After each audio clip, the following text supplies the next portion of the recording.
Police SI को मरणांतक आक्रमण बौद्ध जिला दपला गांव में होइतिबा ए आक्रमण रे पुलिस अधिकारी जनक गुरुतर आहत होइचंती।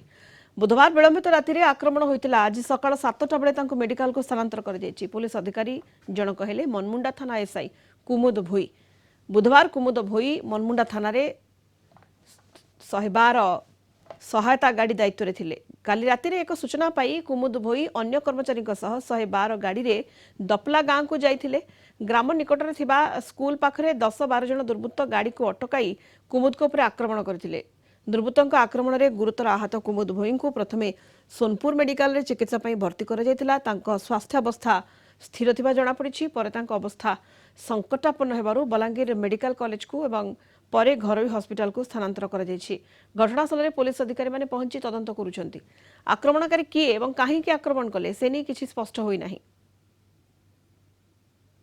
112 कॉल आसला पुलिस की इन्वेस्टिगेशन रो कोन अछि जे तीनटा मिसक्रेंट्स माने पुलिस के उल्टा माने अटैक करले।